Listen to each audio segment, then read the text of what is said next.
Armorers had more chance against his bow. He refused to give up, though. There were those who said Two Rivers folk could teach stones and give lessons to mules. When there was nothing else left, Two Rivers people hung on to their stubbornness. Leaving the wall, he wandered through the keep. He paid no mind to where he went, so long as it was nowhere he would be expecting. Not anywhere near his room, nor any of the stables, nor any gate. Nasima might risk Uno's tongue to report him trying to leave, nor garden. All he could think of was keeping away from any Aes Sedai. Even Moraine. She knew about it. Despite that, she had done nothing against him. So far. So far as he knew. What if she's changed her mind? Maybe she's set for the Amerlin seat. For a moment, feeling lost, he leaned against the corridor wall, the stone hard under his shoulder. Eyes blank, he stared at a distant nothing and saw things he did not want to see. Gentle. Could it be so bad to have it all over? Really over? He closed his eyes, but he could still see himself huddling like a rabbit with nowhere left to run, and Aes Sedai closing around him like ravens. They almost always die soon after, men who've been gentled. They stop wanting to live. He remembered Tom Maryland's words too well to face that. With a brisk shake, he hurried on down the hall. No need to stay in one place until he was found. How long till they find you anyway? You're like a sheep in a pen. How long? He touched the sword hilt at his side. Not a sheep. Not for Aes Sedai or anybody else. He felt a little foolish, but determined. People were returning to their tasks. A din of voices and clattering pots filled the kitchen that lay nearest the great hall, where the Amelin seat and her party would feast that night. Cooks and scullions and potboys all but ran at their work. The spit dogs trotted in their wicker wheels to turn the spitted meats. He made his way quickly through the heat and steam, through the smells of spices and cooking. No one spared him a second glance. They were all too busy. The back halls, where the servants lived in small apartments, were stirring like a kick. Hey, OG, how you doing? Scurried to don their best. Thanks for stopping by. Children did their playing in corners, out of the way. Boys waved wooden swords. I just have this picture up right now because I'm throwing a grub and I don't want everyone to have to watch me eat. Normally that meant whoever lived there was open to visitors, but today it simply meant the residents were in a hurry. Even those who bowed to him did so with hardly a pause. Would any of them hear, when they went to serve, that he was being sought, and speak of seeing him? Speak to an Aes Sedai and tell her where to find him? The eyes that he passed suddenly appeared to be studying him slyly, and to be weighing and considering behind his back. Even the children took on sharper looks in his mind's eye. He knew it was just his imagination. He was sure it was. It had to be. But when the servants' apartments were behind him, he felt as if he had escaped before a trap would spring shut. Some places in the keep were empty of people. The folk who normally worked there released for the sudden holiday. The armorer's forge, with all the fires banked, the anvils silent. Silent, cold, lifeless. Yet somehow not empty. His skin prickled, and he spun on his heel. No one there. Just the big square tool chests and the quenching barrels full of oil. The hair on the back of his neck stirred, and he whipped round again. The hammers and tongs hung in their places in the wall. Angrily, he stared around the big room. There's nobody there. It's just my imagination. That wind, and the armor. That's enough to make me imagine things. Outside in the armorer's yard, the wind swirled up around him momentarily. Despite himself, he jumped, thinking it meant to catch him. For a moment, he smelled the faint odor of decay again, and heard someone behind him laughing slyly. Just for a moment. Frightened, he edged in a circle, peering warily. The yard, paved with rough stone, was empty except for him. Just your bloody imagination. He ran away, and behind him he thought he heard the laughter again, this time without the wind. Hell yeah, OG. In the woodyard, the presence returned, the sense of someone there, the feel of eyes peering at him around tall piles of split firewood under the long sheds. darting glances over the stacks of seasoned planks and timbers, waiting on the other side of the yard for the carpenter shop, now closed up tight. He refused to look around. A little snack before Now one set of eyes start my live. place so fast. He crossed the open yard from the firewood shed to the lumber shed without even a flicker of movement that he could see. He was sure it was one set of eyes. Imagination. Maybe I'm going crazy already. How you doing, OG? Please, Hope you're doing well. Stiff-backed, he stalked across the wood yard, and the unseen watcher followed. Down deep corridors lit only by a few rush torches, and the storerooms filled with sacks of dried peas or beans, crowded with slatted racks heaped with wrinkled turnips and beets, or stacked with barrels of wine and casks of salted beef and kegs of ale. The eyes were always there, sometimes following him, sometimes waiting when he entered. Hell yeah, He OG. never heard a footstep but his own, never heard a door creak except when he opened and closed it. But the eyes were there. Right, I am going crazy. Then he opened another storeroom door, and human voices, human laughter drifted out to fill him with relief. There would be no unseen eye here. He went in. Half the room was stacked to the ceiling with sacks of grain. In the other half, a thick semicircle of men knelt in front of one of the bare walls. They all seemed to wear the leather jerkins and bowl-cut hair of menials. No warrior's top-knots, no livery. No one who might betray him accidentally. What about on purpose? The rattle of dice came through their soft murmurs, and somebody let out a raucous laugh at the throw. Loyal was watching them dice, rubbing his chin thoughtfully with a finger thicker than a big man's thumb, his head almost reaching the rafters nearly 2 spans up. None of the dicers gave him a glance. Ogier were not exactly common in the Borderlands, or anywhere else, but they were known and accepted here, and Loyal had been in Valdara long enough to excite little comment. The Ogier's dark, stiff-collared tunic was buttoned up to his neck and flared below the waist over his high boots, and one of the big pockets bulged and sagged with the weight of something. Books, if Rand knew him. Even watching men gamble, Loyal would not be far from a book. In spite of everything, Rand found himself grinning. Loyal often had that effect on him. The Ogier knew so much about some things, so little about others, and he seemed to want to know everything. Yet Rand could remember the first time he ever saw Loyal, with his tufted ears and his eyebrows that dangled like long mustaches, and his nose almost as wide as his face. Saw him, and thought he was facing a Trolloc. It still shamed him. Ogier and Trollocs. Murdrawl and things from the dark corners of Midnight Tales. Bones Day or Things out Eagles of going stories good. and legends. That was how he had thought of them before he left Emmons Field. But since leaving home, he had seen too many stories walking in the flesh ever to be so sure again. Aes Sedai, and unseen watchers, and a wind that caught and held. His smile faded. Hell yeah, OG. The stories are real, he said softly. After I'm done grubbing this a little bit, I'll probably go smoke a bowl with y'all too. When he saw who it was, the Ogier's face split in a grin, and he came over. Oh, there you are. His voice was a deep bumblebee rumble. I did not see you at the welcome. That was something I had not seen before. Hell yeah. 2 things. The Shinaran welcome and the Amaran seat. She looks tired, don't you think? It cannot be easy being Amaran. Worse than being an elder, I suppose. He paused with a thoughtful look, but only for a breath. Tell me, Rand, do you play at dice too? They play a simpler game here with only 3 dice. We use 4 in the steady.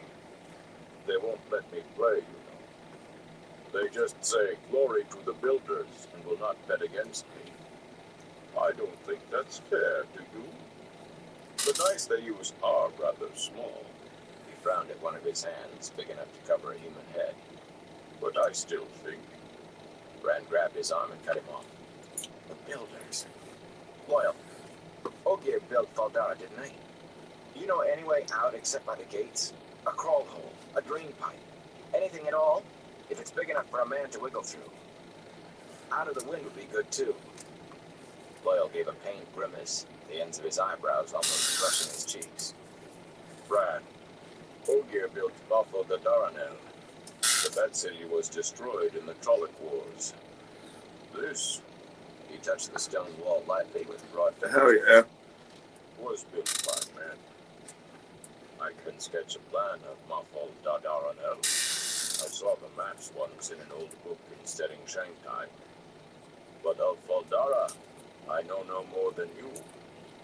It is well built, though, isn't it? Stark, but well made. Bran slumped against the wall, squeezing his eyes shut. I need a way out, he whispered. The gates are barred and they won't let anyone pass. But I need a way out. But why, Bran? Loyal said slowly. No one here will hurt you. Are you all right, Bran? Suddenly his voice rose. Man, Yeah, that's something with suck with bears, bro. I think Rand is sick. Brand opened his eyes to see his friends straightening up out of the knot of dicers. Matt Coffin, long-limbed as a stork, wearing a half-smile as if he saw something funny that no one else saw. Shaggy-haired Baron Ibarra, with heavy shoulders and thick arms from his work as a blacksmith's apprentice. They both still wore their Two Rivers garb, plain and sturdy but travel. Excuse me, I'll be right back. Tossed the dice back into the semicircle as he stepped out. And one of the men called, "Here, Southlander, you can't quit while you're winning." "Better than when I'm losing," Matt said with a laugh. Unconsciously, he touched his coat at the waist, and Rand winced. Matt had a dagger with a ruby in its hilt under there, a dagger he was never without, a dagger he could not be without. It was a tainted blade from the dead city of Shadar Logoth, tainted and twisted by an evil almost as bad as the Dark One, the evil that had killed Shadar Logoth 2,000 years before, yet still lived among the abandoned ruins. That taint would kill Matt if he kept the dagger. It would kill him even faster if he put it aside. "You'll have another chance to win it back." Wry snorts from the kneeling men indicated they did not think there was much chance of that. Baron kept his eyes down as he followed Matt across to Rand. Baron always kept his eyes down these days, and his shoulders sagged as if he carried a weight too heavy even for their weight. "What's the matter, man?" Matt asked. "You're as white as your shirt." "Hey, where did you get those clothes? You're turning Shinaran? Maybe I'll buy myself a coat like that and a fine shirt." He shook his coat pocket, producing a clink of coins. "I seem to have luck with the dice. I can hardly touch them without winning." "You don't have to buy anything," Rand said tiredly. "Moraine and all our clothes are replaced. They're burned already for all I know. Although what you two are wearing, Elan Sue will probably be around to collect those too, so I'd change fast if I were you, before she takes them off your back." Baron still did not look up, but his cheeks turned red. Matt's grin deepened, though it looked forced. They too had had encounters in the baths, and only Matt tried to pretend it did not matter. "And I'm not sick. I just need to get out of here. The ambulance seat is here." Lance said, he said with her here, it will be better for me if I were gone a week. I need to leave, and all the gates are hard. He said that. I don't understand. He'd never say anything against an Aes Sedai. Why now? Look, Rand, I don't like Aes Sedai any more than you do. But they Gosh, have that's to be crazy, right once. OG. He lowered his voice to say that, and looked over his shoulder to see if any of the gamblers was listening. I would imagine there'd be a lot more during the spring and summer. They were far from being hated, and a disrespectful comment about them could land you in a fight or worse. Look at Moraine. She isn't so bad, even if she is Aes Sedai. You're thinking like old Sen Bowie telling his tall tales back home in the Wine Spring Inn. I mean, she hasn't hurt us, and they won't. Why should they? Baron's eyes lifted. Yellow eyes gleaming in the dim light of burnished gold. Moraine hasn't hurt us, Rand thought. Baron's eyes had been as deep a brown as Matt's when they left the Two Rivers. Rand had no idea how the change had come about. Baron did not want to talk about it or about very much of anything since it happened. But it had come at the same time as the slump in his shoulders and a distance in his manner as if he felt A little alone. both, a little bit of roach weed I have left. Baron's eyes and Matt's dagger. Neither would have happened if they had not left Emmons Field, and it was Moraine who had taken them away.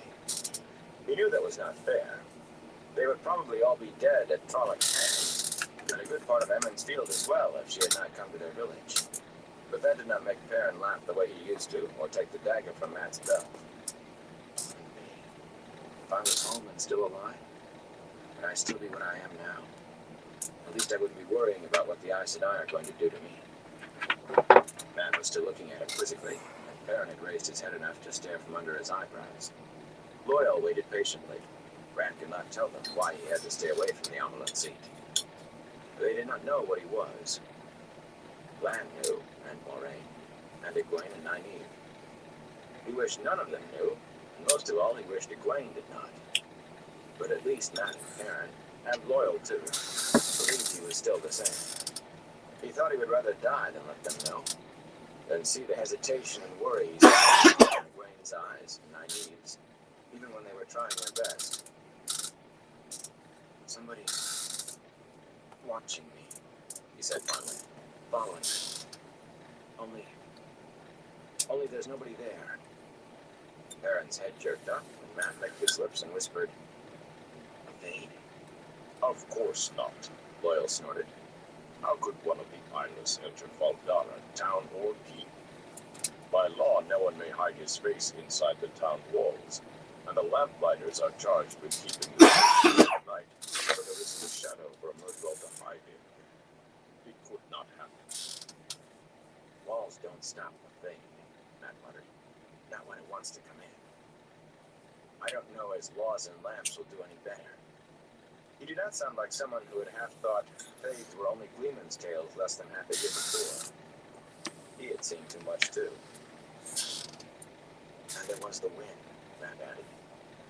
His voice hardly shook as he told what had happened on the tower top. Perrin's fists tightened until his knuckles cracked. I just want to leave, he finished. I want somewhere away. Just somewhere away. But if the gates are barred, Matt said, how do we get out? Rand stared at him. He had to go alone. It would be dangerous for anyone near him eventually. He would be dangerous, and even Moraine could not tell him how long he had. Matt, you know you have to go to Tar Valon with Moraine. She said that's the only place you can be separated from that bloody dagger without dying. And you know what will happen if you keep it. Matt touched his coat over the dagger, not seeming to realize what he was doing. An Aes Sedai's gift is bait for a fish, he quoted. Well, maybe I don't want to put the hook in my mouth. Maybe whatever she wants to do in Tar Valon is worse than if I don't go at all. Maybe she's lying. The truth an Aes Sedai tells is never the truth you think it is. You have any more old sayings you want to rid yourself of? Rand asked. A south wind brings a warm guest. A north wind, an empty house. A pig painted gold is still a pig. What about talk shears no sheep? A fool's words are dust. Easy, Rand, Perrin said softly. There is no need to be so rough. Isn't there? Maybe I don't want you two going with me, always hanging around, falling into trouble and expecting me to pull you out. You ever think of that? Burn me, did it ever occur to you I might be tired of always having you there whenever I turn around? Always there, and I'm tired of it. The hurt on Perrin's face cut him like a knife, but he pushed on relentlessly. There are some here think I'm a lord. A lord. Maybe I like that. But look at you, dicing with stable hands. When I go by myself. You two can go to Tar Valon, or go hang yourselves. But I leave here alone. Matt's face had gone stiff, and he clutched the dagger through his coat till his knuckles were white. If that is how you want it, he said coldly. I thought we were... However you want it, old Thor. But if I decide to leave at the same time you do, I'll go. And you can stand here. Nobody is going anywhere, Perrin said, if the gates are barred. He was staring at the floor again. Laughter rolled from the gamblers against the wall as someone lost. Go or stay, Loyal said. Together or apart, it doesn't matter. You are all three ta'veren. Even I can see it, and I don't have that talent. Just by what happens around you. And Moraine Sedai says it too. Matt threw up his hands. No more, Loyal. I don't want to hear about that anymore. Loyal shook his head. Whether you hear it or not, it is still true. The Wheel of Time weaves the pattern of the age, using the lives of men for thread. And you three are ta'veren, center points of the weaving. No more, Loyal. For a time, the wheel will bend the pattern around you three, whatever you do. And whatever you do is more likely to be chosen by the wheel than by you. ta'veren quote history along behind them and shape the pattern just by being. But the wheel leads ta'veren on a tighter line than other men. Wherever you go, and whatever you do, until the wheel chooses otherwise, you will... No more, Matt shouted. The men dicing looked around, and he glared at them until they bent back to their game. I'm sorry, Matt, Loyal rumbled. I know I told you much, but I did not mean it. I'm not staying here, Matt told the rafters, with a big-mouthed Ogier and a fool whose head is too big for a hat. You coming, Hey, Rand? Q, how you doing? And glanced at Rand, then nodded. Rand watched them go with his stick caught in his throat. I must go alone. Light help me, I have to. Loyal was staring after them too, eyebrows drooping worriedly. Rand, Thanks for I stopping really by. need to. Rand made his voice harsh. What are you waiting for? Go on with them. I don't see why you're still here. You're no use to me if you don't know a way out. Go on. Go find your trees and your precious groves, if they haven't all been cut down. And good riddance to them if they have. Hey, I definitely appreciate it, bro. Loyal's eyes, as big as cups, Hope you're looked doing well. surprised and hurt at first. It's still late, but I've been doing a little nighttime ones before I go to bed. Some of the Smoke a little bit. Ogier were fierce, though they never said how exactly. But Rand had I never smell met anyone blood. as gentle as Loyal. If you wish it so, Rand Althor. Loyal said stiffly. He gave a rigid bow and stalked away after Matt and Perrin. Rand slumped against the stacked sacks of grain. Where? A voice in his head taunted. You did it, didn't you? I had to, he told it. That will be dangerous, just keep around. Blood and ashes. I'm going to go mad and... No, I won't. I will not use the power, and then I won't go mad, and... I can't risk it. I can't, don't you see? Coyote. Do they have coyotes over there? Laughed at him. The gamblers were looking at him, he realized. We had those over here too. Still kneeling against the wall, had turned to stare at him. Shinarans of any class were almost always polite and correct, even to blood enemies. Ogier were never any enemies of Shinar. Shock filled the gambler's eyes. Yeah, she got some that once in a while, depending on Their eyes said, whereabouts you are. wrong. Part of him thought they were right. They're actually coming to town. They only Tons of them. Oh But they shit. stumbled out of the storeroom as if they were chasing it. Yeah, we got pretty big good problem with them too, just because they're considered nuisance around here from because of livestock that's around town, around just around the area, I guess you could say. If they did not search the storerooms, search the whole keep for him. Stubbornly, he refused to think about that. Stubbornly concentrated on finding a safe place. But every place he found, a hollow in a stack of grain sacks, a narrow alley along the wall behind some wine barrels, an abandoned storeroom half filled with empty crates and shadows, he could imagine searchers finding him there.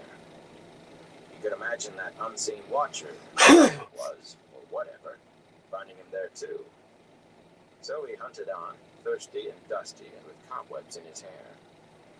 And then he came out into a dimly torchlit corridor, and Egwene was creeping along it, pausing to peer into the storerooms as she passed. Her dark hair, hanging to her waist, was caught back with a red ribbon, and she wore a goose-gray dress in the Shannara fashion, trimmed in red. At the sight of her, sadness and loss rolled over him, worse than when he had chased Matt and Perrin and Loyal away. He had grown up thinking he would marry Egwene one day. They both had. But now... No shit, that'd be crazy. I haven't heard that before. At least not around here. Loudly, but what she said was, That'd definitely be there you are. I'd be recording the noises just to And Loyal.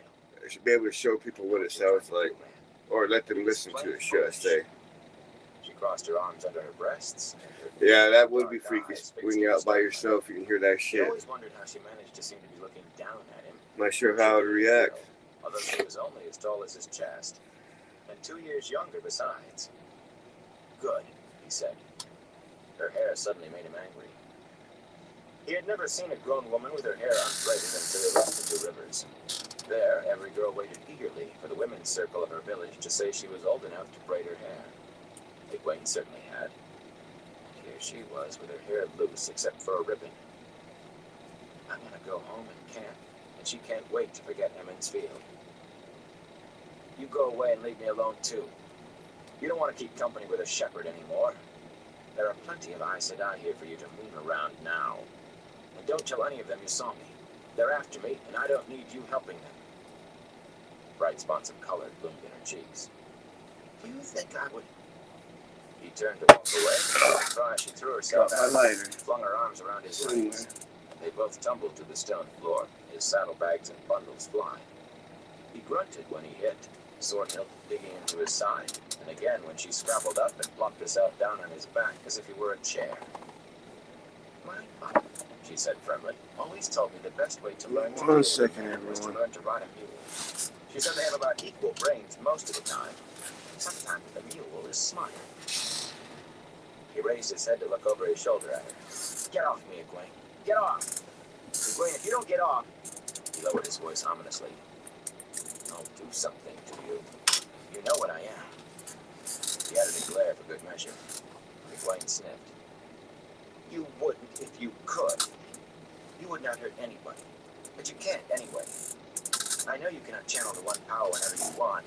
It just happens, and you cannot control it. So you're not going to do anything to me or anybody else. I, on the other hand, have been taking lessons with Moraine. So if you don't listen to some sense, Randolph Thor, I might just set your britches on fire. I can manage that much. You keep on as you are and see if I cannot. Suddenly, for just a moment, the torch nearest them on the wall flared up with a roar. She gave a squeak and stared at it, startled. Twisting around, he grabbed her arm, pulled her off his back, and sat her against the wall. When he sat up himself, she was sitting there across from him, rubbing her arm furiously. You really would have, wouldn't you? He said angrily. You're fooling with things you don't understand. You could have burned both of us to charcoal. Man, when you cannot win an argument, you either run away or resort to force. Hold on there. Who tripped who? Who sat on who? And you tried to... He raised both hands. No, you don't. You do this to me all the time. Whenever you realize the argument isn't going the way you want, suddenly we are arguing about something else completely. Not this time. I am not arguing, she said calmly, and I am not changing the subject either. What is hiding except running away?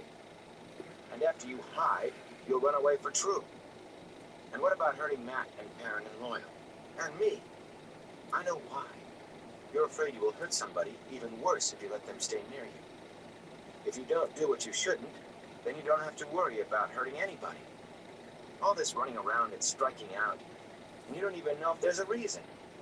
Why should the Amelin, or any Aes Sedai but Moraine, even know you exist? For a moment, he stared at her. The longer she spent with Moraine and Nynaeve, the more she took on their manner, at least when she wanted to. They were much alike at times, the Aes Sedai and the Wisdom, distant and knowing. It was disconcerting coming from Egwene. Finally, he told her what Lan had said. What else could he mean? Her hand froze on his arm, and she frowned with concentration. Moraine knows about you, and she hasn't done anything. So why should she now? But if Lan... Still frowning, she met his eyes.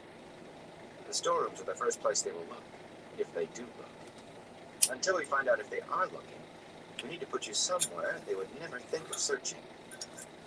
I know. The dungeon! He scrambled to his feet. The dungeon! Cell, silly. There's nothing to visit Potter Fane. If I go early today, the truth with everybody looking to the Amelin, no one will even notice us. But Moraine, she doesn't go to the dungeons to question Master Fane. she hasn't brought to her. And she has not done that very much for weeks. Believe me, you'll be safe there. Still, he hesitated. Not on Thane. Why do you visit the peddler anyway? He's a dark friend, admitted out of his own mouth, and a bad one. Burn me, Egwene. He brought the Trollocs to Emmons Field.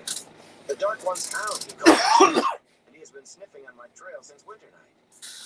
Well, he is safe behind iron bars now. It was her turn to hesitate, and she looked at him, almost pleading. Rand, he has brought his wagon into the Two Rivers every spring since before I was born. He knows all the people I know, all the places. It's strange, but the longer he has been locked up, the easier in himself he has become. It's almost as if he is breaking free of the Dark One. He laughs again and tells funny stories about Emmons Field folk, and sometimes about places I never heard of before. Sometimes he is almost like his old self. I just like to talk to somebody about home. Since I've been avoiding you, he thought, and since Perrin's been avoiding everybody, and Matt's been spending all his time gambling and carousing. I shouldn't have kept to myself so much, he muttered, then sighed. Well, if Moraine thinks it's safe enough for you, I suppose it is safe enough for me. But there's no need for you to be mixed in it. Egwene got to her feet and concentrated on brushing off her dress, avoiding his eye. Moraine has said it's safe. Egwene? Moraine Sedai has never told me I could not visit Master Fane, she said carefully. He stared at her, then burst out. You never asked her. She doesn't know. Egwene, that's stupid. Paran Fane's a dark friend, and as bad as ever a dark friend was. He is locked in a cage, she said stiffly. And I do not have to ask Moraine's permission for everything I do. It is a little late for you to start worrying about doing what an Aes Sedai thinks, isn't it? Now, are you coming? I can find the dungeon without you. They are looking for me, or will be, and it won't do any good to be found with me. Without me, she said proudly, you'll likely trip over your own feet and fall on the Amerlin seat's lap, then confess everything while trying to talk your way out of it. Blood and ashes. You ought to be in the women's circle back home. If men were all as fumble-footed and helpless as you seem to think, we'd never... Are you going to stand here talking until they do find you? Pick up your things, Rand, and come with me. Not waiting for an answer, she spun around and started off down the hall. Muttering under his breath, he reluctantly obeyed. There were few people, servants mainly, in the back ways they took. But Rand had the feeling that they all took special notice of him. Not notice of a man burdened for a journey, but of him, Randolph Thor in particular.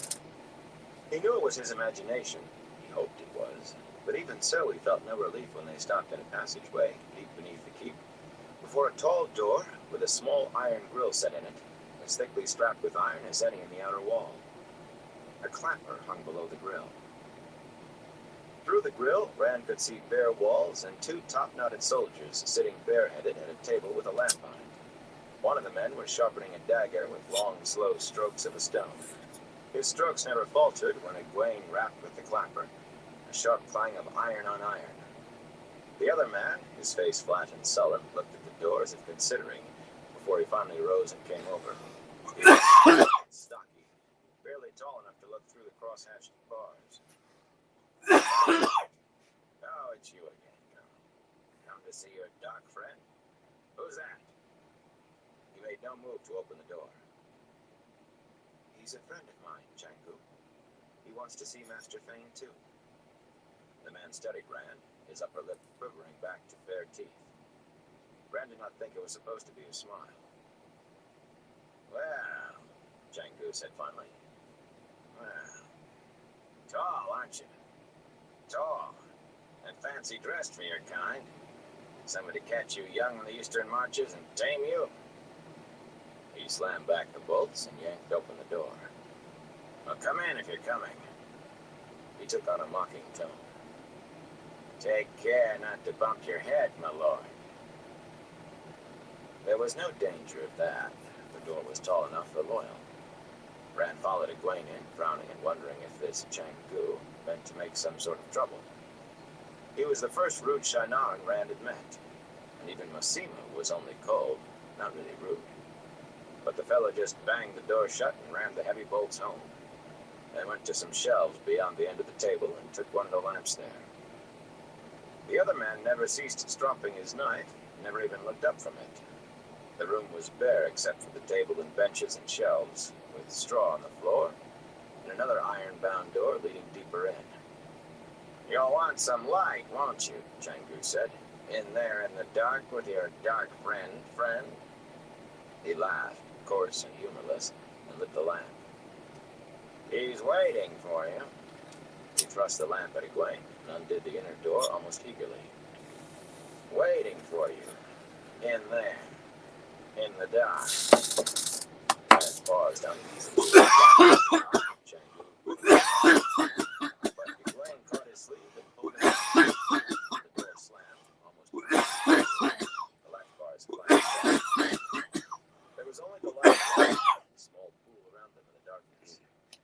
"Are you sure he'll let us out?" he asked. The man had never even looked at his sword or bow, he realized. Never asked what was in his bundles. "They aren't very good guards. We could get in to break things free for all he knows." "They know me better than that," she said, but she sounded troubled, and she added, "They seem worse every time I come. All the guards do. Meaner and more sullen. Changu told jokes the first time I came, and the Dao never even speaks anymore. But I suppose working in a place like this can't give a man a light heart. Maybe it's just me. This place does not do my heart any good either." Despite her words, she drew him confidently into the black. He kept his free hand on his sword. The pale lamplight showed a wide flat iron grills to either side, fronting stone-walled cells. Only 2 of the cells they passed held prisoners. The occupants sat up on their narrow cots as the light struck them, shielding their eyes with their hands, glaring between their fingers. Even with their faces hidden, Rand was sure they were glaring. Their eyes glittered in the lamplight. "That one likes to drink and fight," Egwene murmured, indicating a burly fellow with sunken knuckles. "This time, he wrecked the common room of an inn in the town single-handed and hurt some men badly." The other prisoner wore a gold-embroidered coat with wide sleeves and low-gleaming boots. "He tried to leave the city without settling his inn bill." She sniffed loudly at that. Her father was an innkeeper as well as mayor of Emmons Field. While paying half a dozen shopkeepers and merchants what he owed. The men snarled at them, guttural curses as bad as any Rand had heard from merchants' guards. "They grow worse every day, too," she said in a tight voice, and quickened her step.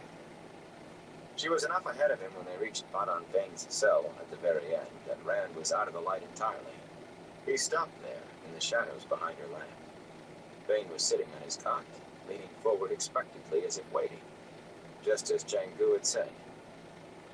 He was a bony, sharp-eyed man with long arms and a big nose, even more gaunt now than Rand remembered.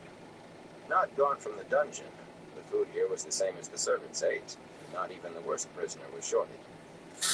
But from what he had done before coming to Faldara. The sight of him brought back memories Rand would just as soon have done without. Vane on the seat of his big peddler's wagon, wheeling across the wagon bridge, arriving in Emmons Field the day of winter night. And on winter night the Trollocs came, killing and burning, hunting. Hunting 3 young men, Moraine had said. Hunting me if they only knew it, and using Vane for their trailhound. Vane stood at Egwene's approach, not shielding his eyes or even blinking at the light. He smiled at her, a smile that touched only his lips, then raised his eyes above her head. Looking straight at Rand, hidden in the blackness behind the light, he pointed a long finger at him. "I feel you there, hiding, Rand al'Thor," he said, almost grooming. "You can't hide. Not from me, and not from them. You thought it was over, did you not? But the battle's never done, al'Thor. They are coming for me, and they are coming for you, and the war goes on. Whether you live or die, it's never over for you. Never." Suddenly he began to chant. "Soon comes the day all shall be free, even you and even me. Soon comes the day all shall die. Surely you, but never I." He let his arm fall, and his eyes rose to stare intently at an angle up into the darkness. A crooked grin twisting his mouth, he chuckled deep in his throat as if whatever he saw was amusing. Mordeth knows more than one of me. Mordeth knows. Egwene backed away from the cell until she reached Fran, and only the edge of the light touched the bars of Fane's cell. Darkness hit the peddler, but they could still hear his chuckles. Even unable to see him, Rand was sure Fane was still peering off at nothing. With a shiver, he pried his fingers off his sword hilt. Light, he said hoarsely. This is what you call being like he used to be. Sometimes he is better, and sometimes worse. Egwene's voice was unsteady. This is worse. Much worse than usual. What is he seeing, I wonder? He's mad, staring at a stone ceiling in the dark. If the stone weren't there, he'd be looking straight at the women's apartments, where Moraine is, the Amerlin seat. He shivered again. He's mad. This is not a good idea, Rand. Looking over her shoulder at the cell, she drew him away from it and lowered her voice as if afraid Fane might overhear. Fane's chuckles followed them.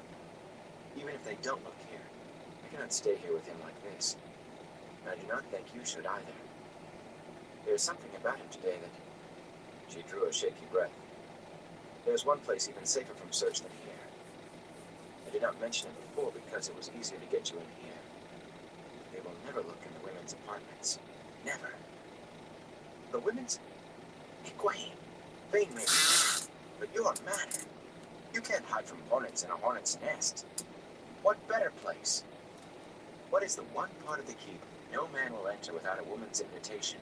Not even Lord Agomar. What is the one place no one would ever think to look for a man? What is the one place in the keep sure to be full of Aes Sedai? It is crazy, Egwene. Poking at his bundles, she spoke as if it were all decided. You must wrap your sword and bow in your cloak, and then it will look as if you're carrying things for me. It should not be too hard to find you a jerkin and a shirt that isn't so pretty. You will have to stoop, though. I told you I won't do it. Since you're acting stubborn as a mule, you should take right to playing my beast of burden. Unless you would really rather stay down here with him. Fane's laughing whisper came through the black shadows.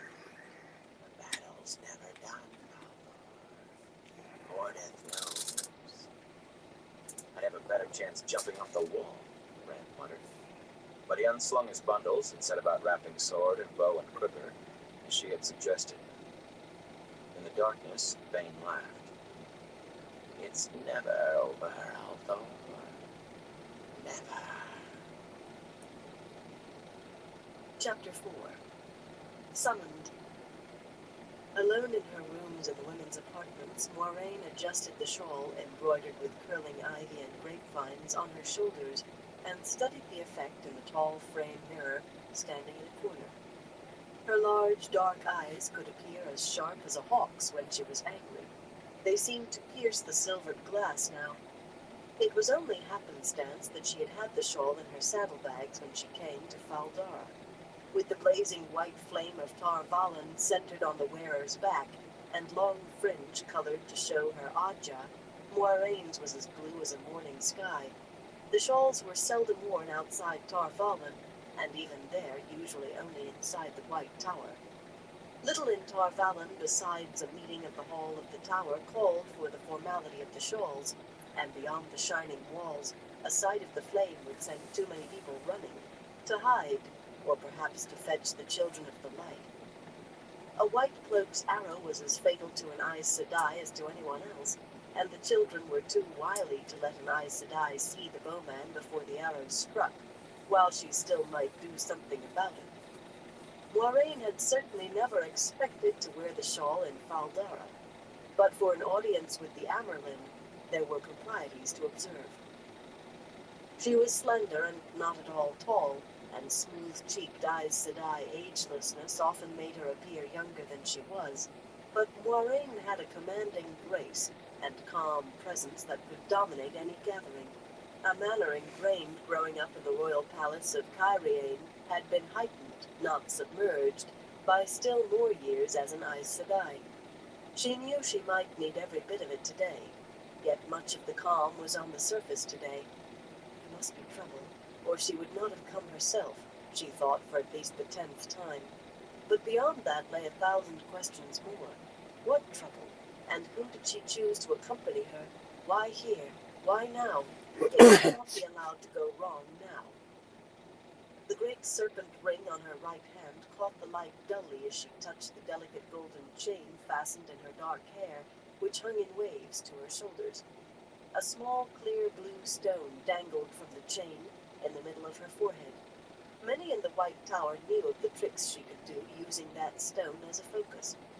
It was only a polished bit of blue crystal, just something a young girl had used in her first learning, with no one to guide her. That girl had remembered tales of Angreal and even more powerful Sa'angreal, those fabled remnants of the Age of Legends that allowed Aes Sedai to channel more of the one power than Right back, handle everyone. unaided. Remembered and thought some such focus was required to channel it all. Her sisters in the White Tower knew a few of her tricks and suspected others, including some that did not exist, some that had shocked her when she learned of them. The things she did with the stone were simple and small, if occasionally useful, the kind a child would imagine. But if the wrong women had accompanied the Amerlin, the crystal might put them off balance because of the tales. A rapid, insistent knocking came at the chamber door. No Shienaran would knock that way, not at anyone's door, but least of all hers. She remained looking into the mirror until her eyes stared back serenely, all thought hidden in their dark depths. She checked the soft leather pouch hanging at her belt.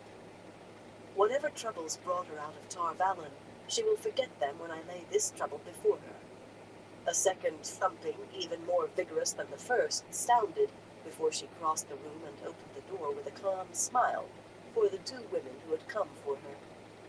She recognized them both. Dark-haired Anaya in her blue-fringed shawl, and fair-haired Liandrin in her red. Liandrin, not only young-seeming, but young and pretty, with a doll's face and a small, petulant mouth, had her hand raised to pound again. Her dark brows and darker eyes were a sharp contrast to the multitude of pale honey braids brushing her shoulders, but the combination was not uncommon in Tarabon. Both women were taller than Moiraine, though Liandrin by less than a hand. Anaya's blunt face broke into a smile as soon as Moiraine opened the door. That smile gave her the only beauty she would ever have, but it was enough. Almost everyone felt comforted, safe, and special when Anaya smiled at them. The lights shine on you, Moiraine. It's good to see you again. Are you well? It has been so long. My heart is lighter for your presence, Anaya. That was certainly true. It was good to know she had at least one friend among the Aes Sedai who had come to Faldara. The light illumined you. Liandrin's mouth tightened, and she gave her shawl a twitch. The Amerlin's seat. She requires your presence, sister. Her voice was petulant, too, and cold-edged. Not for Moiraine's sake, or not solely. Liandrin always sounded dissatisfied with something. Frowning, she tried to look over Moiraine's shoulder into the room. This chamber, it is warded. We cannot enter. Why do you ward against your sisters? Against all, Moiraine replied smoothly. Many of the serving women are curious about Aes Sedai, and I do not want them pawing through my rooms when I am not here. There was no need to make a distinction until now. She pulled the door shut behind her, leaving all three of them in the corridor. Shall we go? We must not keep the Amerlin waiting. She started down the hallway with Anaya chatting at her side. Liandrin stood for a moment staring at the door as if wondering what Moiraine was hiding, then hurried to join the others.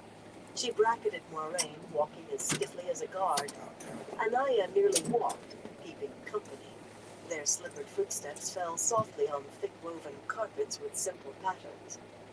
Liveried women curtsied deeply as they passed, many more deeply than they would have for the Lord of Faldara himself.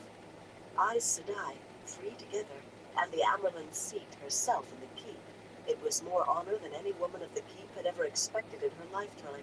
A few women of noble houses were out in the halls, and they curtsied too, which they most certainly would not have done for Lord Agilmar. Moiraine and Anaya smiled and bowed their heads to acknowledge each reverence, from servant or noble equally. Leandrin ignored them all. There were only women here, of course, no men. No Shienaran male above the age of 10 would enter the women's rooms without permission or invitation, although a few small boys ran and played in the halls here. They knelt on one knee, awkwardly, when their sisters dropped deep curtsies. Now and then Anaya smiled and ruffled a small head as she passed. "This time, Moiraine," Anaya said, "you have been gone from Tar Valon too long. Much too long. Tar Valon misses you, your sisters miss you, and you are needed in the White Tower." "Some of us must work in the world," Moiraine said gently. "I will leave the hall of the tower to you, Anaya. Yet in Tar Valon, you hear more of what occurs in the world than I. Too often I outrun what happens where I was yesterday. What news have you?" "3 more false dragons," Leandrin bit the words off. "In Saldea, Morandi, and Tyr, false dragons ravage the land. The while you blues smile and talk of nothing, and try to hold on to the past." Anaya raised an eyebrow, and Leandrin snapped her mouth shut with a sharp sniff. "3," Moiraine mused softly. For an instant her eyes gleamed, but she masked it quickly. 3 in the last 2 years, and now 3 more at once. As the others were, these will be dealt with also. This male vermin and any ragtag rabble who follow their banners. Moiraine was almost amused by the certainty in Leandrin's voice. Almost. She was too aware of the realities, too aware of the possibilities. "Have a few months been enough for you to forget, sister? The last false dragon all but tore Gildan apart before his army, ragtag, rabble or not, was defeated. Yes, Loghain is in Tar Valon by now, gentle and safe, I suppose, but all of our sisters died to overpower him. Even one sister dead is more loss than we can bear, but Gildan's losses were much worse. The 2 before Loghain could not channel, yet even so the people of Kandor and Arad Doman remember them well. Villages burned, and men dead in battle. How easily can the world deal with 3 at one time? How many will flock to their banners? There has never been a shortage of followers for any man claiming to be the Dragon Reborn. How great will the wars be this time?" "It isn't so grim as that," Anaya said. "As far as we know, only the one in Saldea can channel. He has not had time to attract many followers. His sisters should already be there to deal with him. The Tyrants are harrying their false dragon and his followers through Haddon Murk, while the fellow in Morandi is already in chains." She gave a wondering laugh. "To think the Morandians of all people would deal with theirs so quickly. Ask, and they do not even call themselves Morandians, but Lugarders, or Inishvili, or this or that lord's or lady's man. Yet for fear one of their neighbors would take the excuse to invade, the Morandians leaped on their false dragon almost as soon as he opened his mouth to proclaim himself." "Still," Moiraine said, 3 at the same time cannot be ignored. Has any sister been able to do a foretelling?" It was a slight chance. Few Aes Sedai had manifested any part of that talent, even the smallest part, in centuries, so she was not surprised when Anaya shook her head. Not surprised, but a little relieved. They reached a juncture of hallways at the same time as the Lady Amalisa. She dropped a full curtsy, bowing deep and spreading her pale green skirts wide. "Honor to Tar Valon," she murmured. "Honor to Aes Sedai." The sister of the Lord of Faldara required more than a nod of the head. Moiraine took Amalisa's hands and drew her to her feet. "You honor us, Amalisa. Rise, sister." Amalisa straightened gracefully with a flush on her face. She had never as much as been to Tar Valon, and to be called sister by an Aes Sedai was heady even for someone of her rank. Short and of middle years, she had a dark, mature beauty, and the color in her cheeks set it off. "You honor me too greatly, Moiraine," said I. Moiraine smiled. "How long have we known each other, Amalisa?" Must I now call you my Lady Amalisa, as if we had never sat over tea together? Of course not. Amalisa smiled back. The strength evident in her brother's face was in hers too, and no less for the softer line of cheek and jaw. There were those who said that as hard and renowned a fighter as Agelmar was, he was no better than an even match for his sister. But with the Amerlin seat here, when King Izar visits Valdara, in private I call him Magani, little uncle, as I did when I was a child and he gave me rides on his shoulder. But in public it must be different.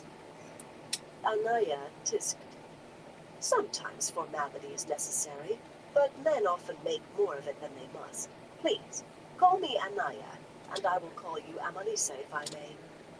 From the corner of her eye, Moiraine saw Egwene, far down the side hall, disappearing hurriedly around the corner. A stooped shape in a leather jerkin, head down and arms loaded with bundles, shambled at her heels.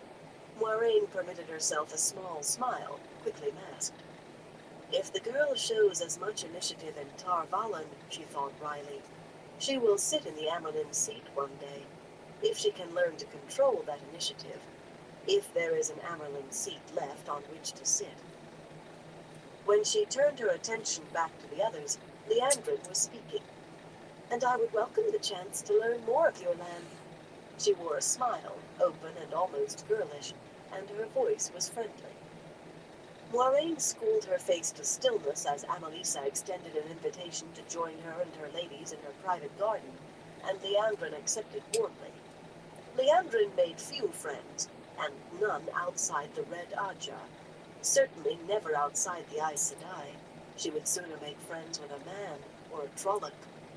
Moiraine was not sure Liandrin saw much difference between men and Trollocs. She was not sure any of the Red Aja did. Anaya explained that just now they must attend the Amerlin seat. Of course, Amalisa said. The light illumine her and the Creator shelter her. But later then. She stood straight and bowed her head as they left her. Moiraine studied Liandrin as they walked, never looking at her directly. The honey-haired Aes Sedai were staring straight ahead, rosebud lips pursed thoughtfully. She appeared to have forgotten Moiraine and Anaya both. What is she up to? Anaya seemed not to have noticed anything out of the ordinary, but then she always managed to accept people both as they were and as they wanted to be. It constantly amazed Moiraine that Anaya dealt as well as she did in the White Tower, but those who were devious always seemed to take her openness and honesty, her acceptance of everyone, as cunning devices. They were always caught completely off balance when she turned out to mean what she said and say what she meant. Too, she had a way of seeing to the heart of things, and of accepting what she saw. Now she blithely resumed speaking of the news. The word from Andor is both good and bad. The street riots in Caemlyn died down with the coming of spring, but there is still talk, too much talk, blaming the Queen, and Tar Valon as well, for the long winter. Morghese holds her throne less securely than she did last year, but she holds it still, and will so long as Gareth Bryn is Captain General of the Queen's Guards. And the Lady Elaine, the daughter heir, and her brother, the Lord Gawain, have come safely to Tar Valon for their training. There was some fear in the White Tower that the custom would be broken. Not while Morghese has breath in her body, Moiraine said. Liandrin gave a little start, as if she had just awakened. Pray that she continues to have breath. The daughter heir's party was followed to the river Arinnen by the Children of the Light, to the very bridges of Tar Valon. More still camp outside Caemlyn for the chance of mischief, and inside Caemlyn still are those who listen. Perhaps it is time Morghese learned a little caution, Anaya sighed. The world is becoming more dangerous every day, even for a queen, perhaps especially for a queen. She was ever headstrong.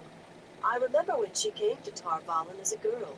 She did not have the ability to become a full sister, and it rankled in her. Sometimes I think she pushes her daughter because of that, whatever the girl chooses. Moiraine sniffed disdainfully. Elaine was born with a spark in her. It was not a matter of choosing. Morghese would not risk letting the girl die from lack of training if all the white cloaks in Amadisia were camped outside Caemlyn. She would command Gareth Bryn and the Queen's guards to cut a path through them to Tar Valon, and Gareth Bryn would do it if he had to do it alone. But she still must keep the full extent of the girl's potential secret. Would the people of Andor knowingly accept Elaine on the Lion Throne after Morghese if they knew? Not just a queen trained in Tar Valon according to custom, but a full Aes Sedai. In all of recorded history, there had been only a handful of queens with the right to be called Aes Sedai, and the few who let it be known had all lived to regret it. She felt a touch of sadness, but too much was afoot to spare aid or even worry for one land and one throne. What else, Anaya? You must know that the Great Hunt of the Horn has been called in Ilion the first time in 400 years. The Ilianers say the last battle is coming. Anaya gave a little shiver, as well she might, but went on without a pause. And the Horde of Valere must be found before the final battle against the Shadow.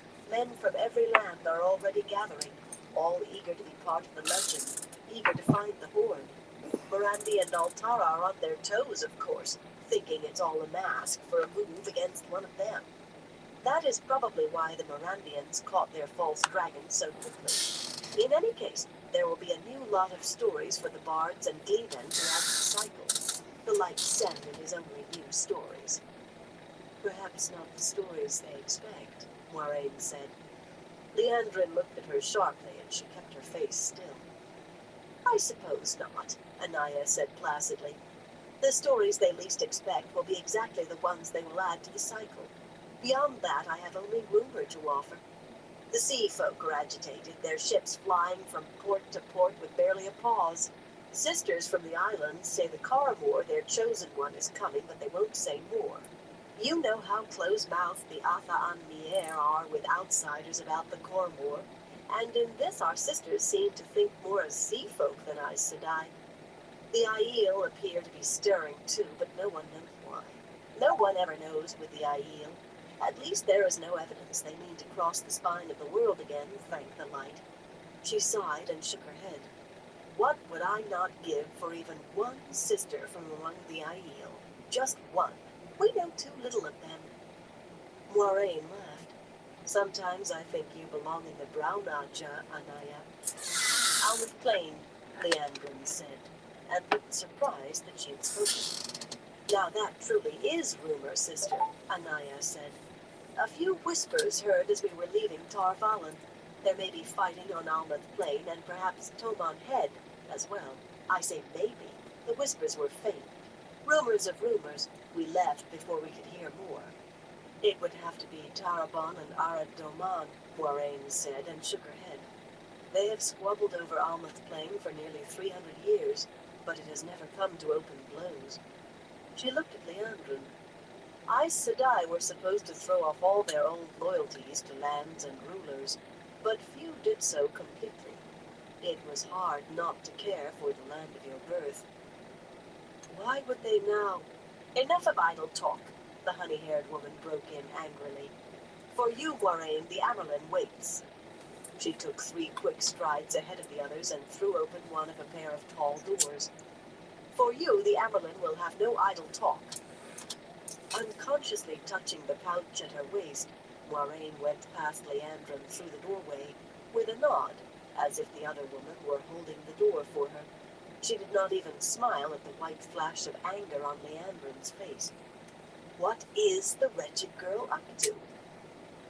Brightly colored carpets covered the anteroom floor in layers, and the room was pleasantly furnished with chairs and cushioned benches and small tables. Simply work, but just polished. Brocaded curtains sided the walls to make them seem warm.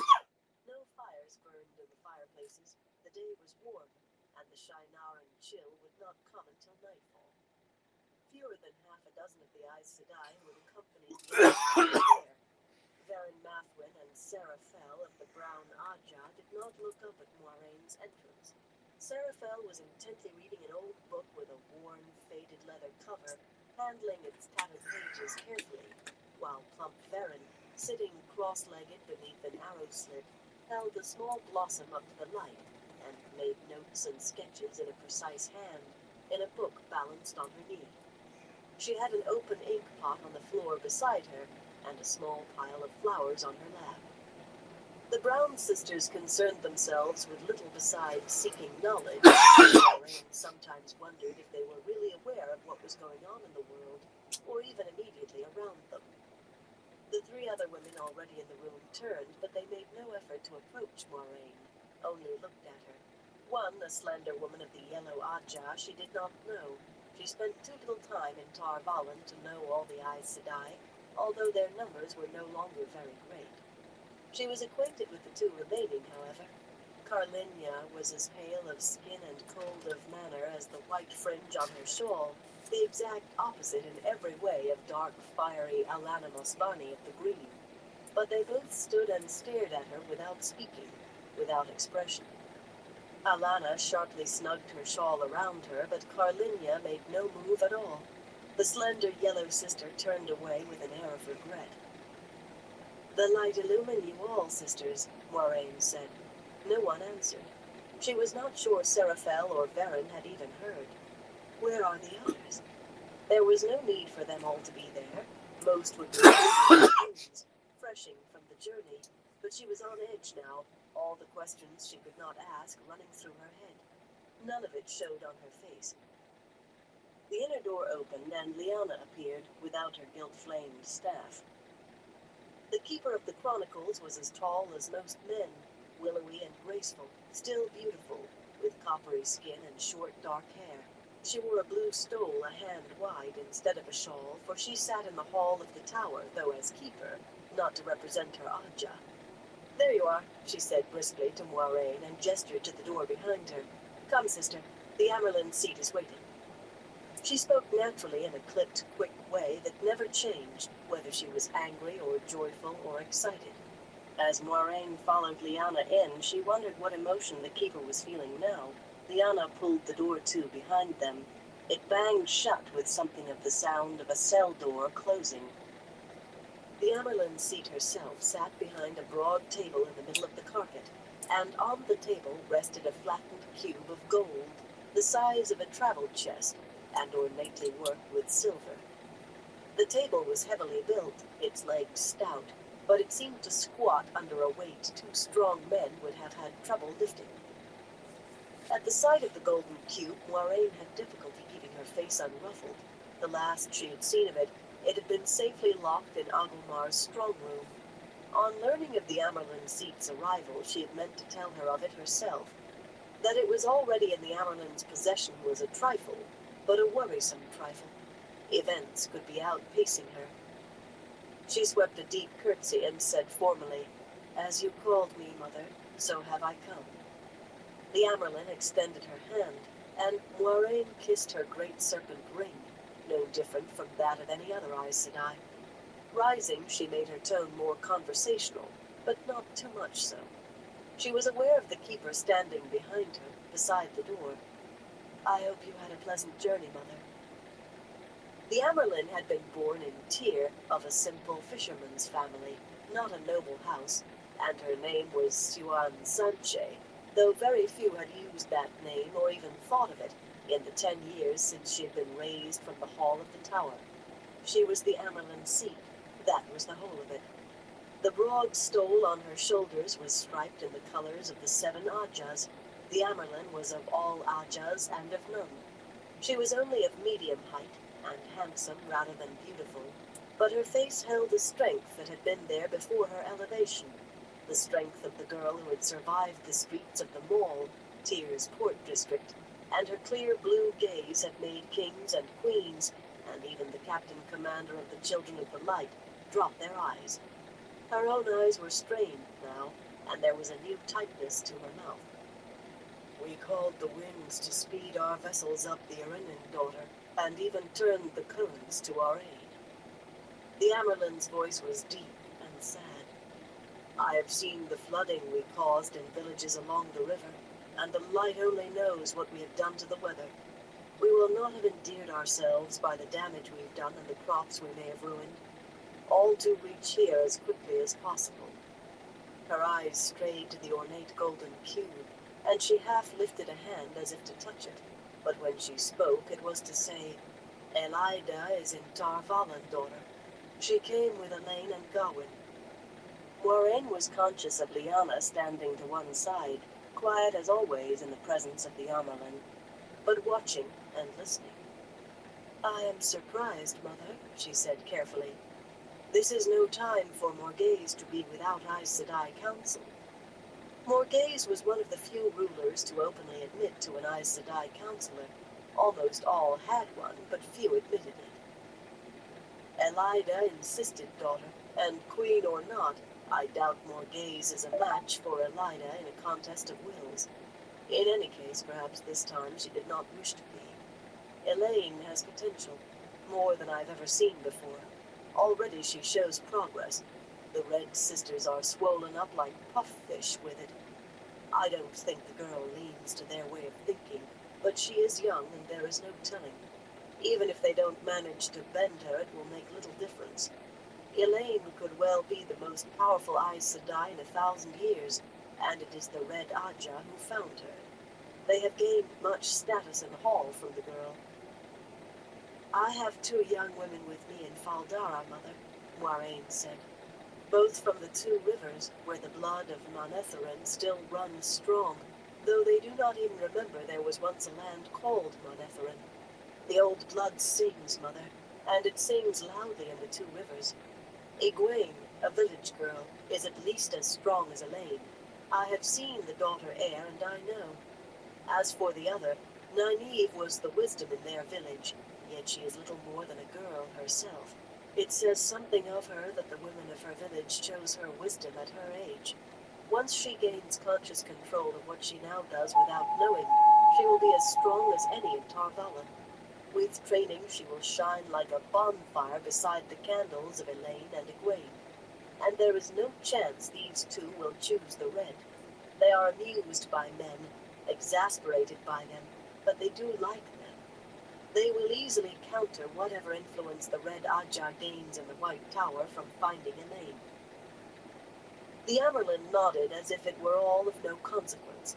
Moiraine's eyebrows lifted in surprise before she caught herself and smoothed her features. Those were the 2 main concerns in the hall of the tower, that fewer girls who could be trained to channel the one power were found every year, or so it seemed, and that fewer of real power were found. Worse than the fear in those who blamed Aes Sedai for the breaking of the world, worse than the hatred from the Children of the Light, worse even than the workings of Dark Friends, were the sheer dwindling of numbers and the lessening of abilities. The corridors of the White Tower were sparsely populated, where once they had been crowded, and what could once be done easily with the one power could now be done only with difficulty or not at all. Elida had another reason for coming to Tar Valon, daughter. She sent the same message by 6 different pigeons to make sure I received it, and to whom else in Tar Valon she sent pigeons I can only guess. Then came herself. She told the hall of the tower that you are meddling with a young man who is Tarviran, and dangerous. He was in Caemlyn, she said, but when she found the inn where he had been staying, she discovered you had spirited him away.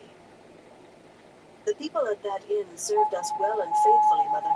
If she harmed any of them, Moiraine could not keep the sharpness out of her voice, and she heard Leanne shift. One did not speak to the Amyrlin's seat in that tone. Not even a king on his throne did.